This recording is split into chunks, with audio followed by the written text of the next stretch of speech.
नमस्कार मित्रांनो, आजच्या विषयावर आज आपण आचार्य चाणक्य यांच्या मते आपण कोणत्या अशा प्रसंगी शांत राहिलो तर आपल्याला आयुष्यभर त्याचा पश्चाताप होतो हे आपण या व्हिडिओमध्ये पाहणार आहोत. असे 6 पॉइंट्स कोणते आहेत ते मी या व्हिडिओमध्ये सांगणार आहे. तर आचार्य चाणक्य यांच्या मते शांतता ही एक अत्यंत प्रभावी शक्ती आहे.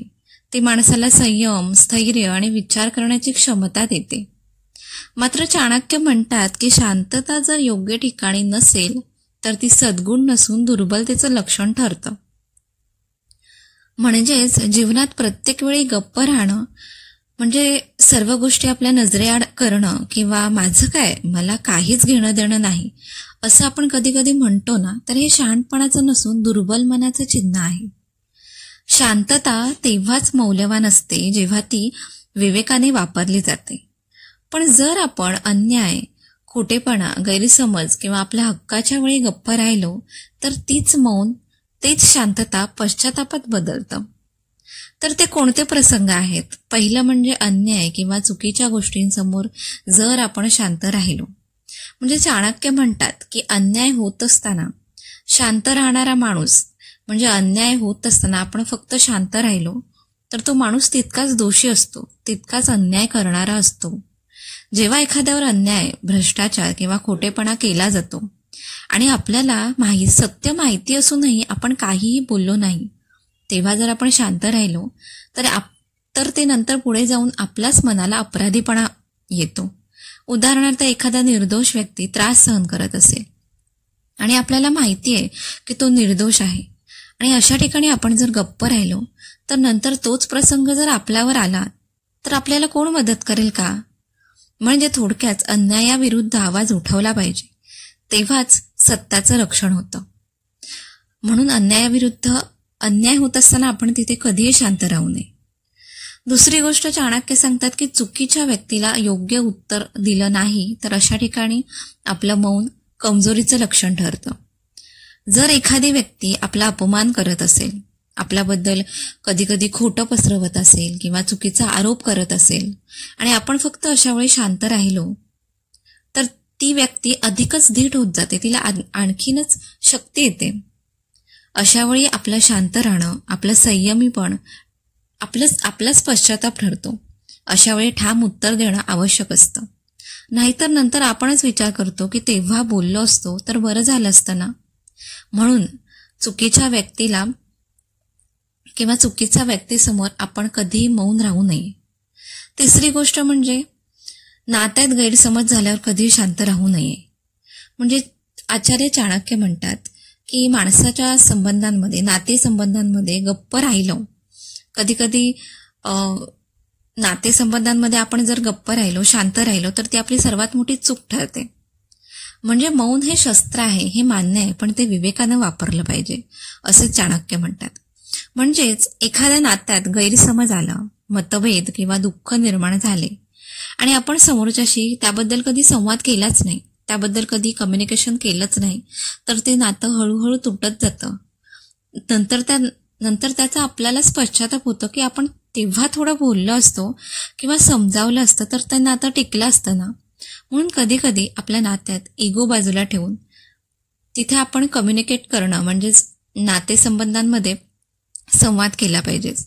म्हणून अशा ठिकाणी ज्या नात्यांची आपल्याला गरज आहे अशा ठिकाणी आपलं शांत राहणं चुकीचं असतं. चौथी गोष्ट म्हणजे योग्य संधीसमोर जर आपण मौन राखलं तरी सुद्धा आपल्याला पश्चाताप होऊ शकतं. म्हणजे चाणक्य म्हणतात, योग्य वेळी न बोलणारा आणि योग्य वेळी निर्णय न घेणारा मनुष्य काळाच्या ओघात नष्ट होतो. उदाहरणार्थ, नोकरीत आपण शांतता राहिलो, म्हणजे नोकरीत जेव्हा आपल्याला योग्यता सिद्ध करायची वेळ आली असते तेव्हा आपण जर गप्प राहिलो, शांत राहिलो तर आपल्याला पश्चाताप होतो. किंवा एखाद्या व्यापारात, आपला बिझनेस असेल, अशा वेळी एखादा आपण निर्णय घेताना जर आपण शांत राहिलो तर ते आपल्यावरच पश्चाताप येण्याची वेळ असते. म्हणून कधी कधी योग्य निर्णय घेताना कधीही शांत राहू नये.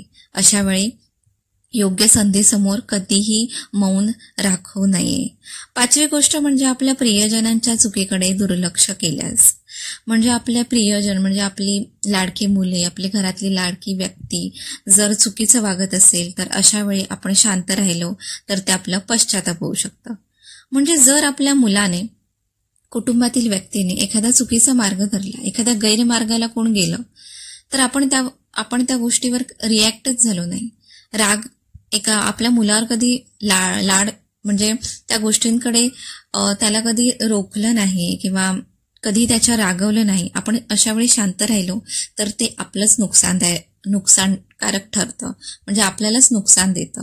म्हणून अशा वेळी कधीही शांत राहू नये. आपला मुलगा जर गैरवर्तन करत असेल तर अशा वेळी त्याला ओरडणं किंवा त्याच्यावर रागवणं, त्याला योग्य तो मार्ग दाखवणं, त्याच्याशी बोलणं आपल्याला गरजेचं ठरतं. अशा वेळी कधीही शांत राहू नये.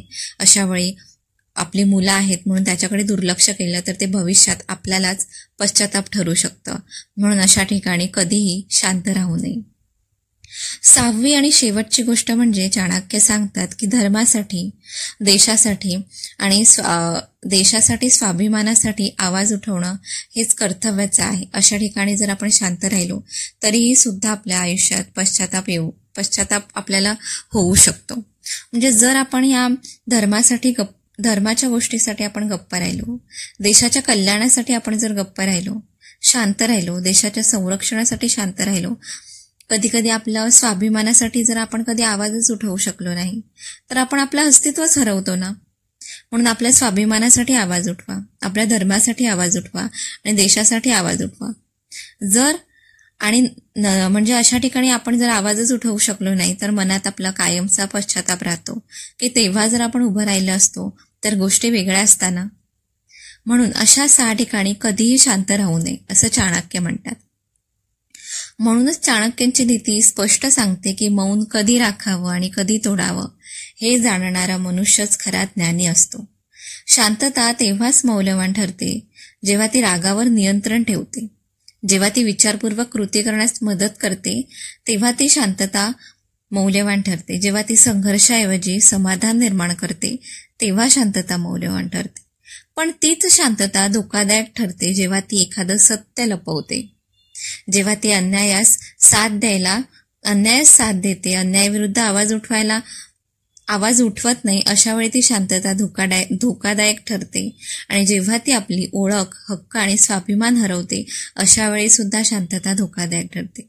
म्हणून जिथे शांत राहणं म्हणजे शहाणपण तिथे मौन पाळा, पण जिथे शांत राहणं म्हणजे भीती, अन्याय आणि दुर्बलता आहे तिथे आवाज उठवा.